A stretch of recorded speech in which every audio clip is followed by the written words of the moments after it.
Thank you. The question is that the motion be agreed to. I call the member for Higgins. Thank you, Mr Deputy Speaker. Mr Deputy Speaker, COVID-19 has resulted in the most severe global economic crisis since the Great Depression. Across the world, the equivalent of 600 million people have tragically lost their jobs. The global economy is expected to have contracted by 4% compared to just 0.1% during the global financial crisis. And Mr Deputy Speaker, Australia has not been immune to this crisis. In April 2020, more than 1 million Australians lost their jobs or saw their working hours reduced to zero, and the economy entered into recession for the first time in nearly 30 years. However, Mr Deputy Speaker, Australia's economy is now fighting back. In the September 2020 quarter, real GDP increased by 3.3%, well ahead of market expectations and our international counterparts.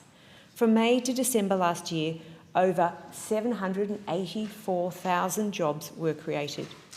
90% of the 1.3 million Australians who either lost their jobs or saw their working hours reduced to zero are now back at work.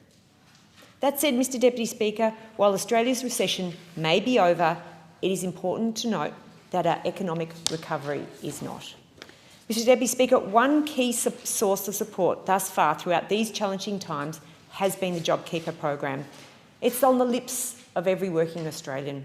We know it has helped keep businesses in business, it's helped keep workers at work, it's helped families keep food on the table. And I'm grateful to the member for Fenner for providing this opportunity to highlight the unprecedented support undertaken by the Morrison government to save lives, to cushion the blow and help Australians remain in jobs. In fact, I'm very proud of this particular Liberal approach that the Morrison government has taken to keeping people connected to their jobs. As this motion outlines, JobKeeper is the largest economic lifeline in Australia's history. In its first phase, it supported over 1 million businesses and over 3.8 million jobs, including 6,800 businesses in Higgins. One such business in my electorate was supported by JobKeeper was Carnival for Kids, a party shop and children's party venue owned by local mum Catherine. When COVID-19 hit early last year, Kat watched her busy calendar of upcoming parties and school holiday programs evaporate. And with that, her business confidence and her dreams for the future.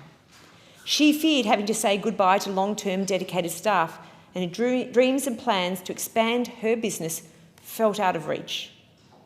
However, thanks to the JobKeeper program, as well as additional targeted government support, Kat has now been able to not only maintain her business, but invest in new capital and keep her staff employed in her team. In fact, the Prime Minister Scott Morrison and I had the privilege of seeing firsthand, just last week, how local kids are enjoying the fantastic premises and the fantastic cupcake making in her glorious and funky studio, in a large part thanks to the government support.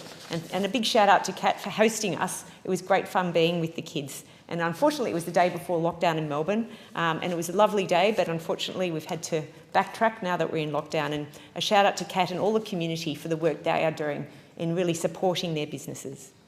Mr Deputy Speaker, you would know as much as I do, the creative and performing arts sector has also been a major beneficiary of JobKeeper, contrary to what members opposite would have us believe. Earlier this month, and you as chair of this Standing Committee on Communication and the Arts inquiry into Australia's creative and cultural industries and institutions, which in fact I called for, heard that approximate coverage of JobKeeper within the creative and performing arts was around 50 to 60%. By contrast, coverage for all of employment was around 30%. Mr Deputy Speaker, we care about the creative and performing arts sector, and we are getting on with the business of delivering ongoing support for them. So where to now, Mr Deputy Speaker? Well, it's important that we continue to support, as we have, for all small businesses, including tax relief, targeted funds for new apprenticeships and trainees through the JobMaker hiring credit system, but also the job trainer system. There's so much more that we continue to do. We're about jobs, building back the economy and rolling out the COVID vaccine. Certainly, Mr Deputy Speaker, the historic and grand nature of the JobKeeper scheme highlights the Morrison government's commitment to ensuring that Australians are supported when they need it most. Thank you, Mr Deputy Thank the Speaker. member for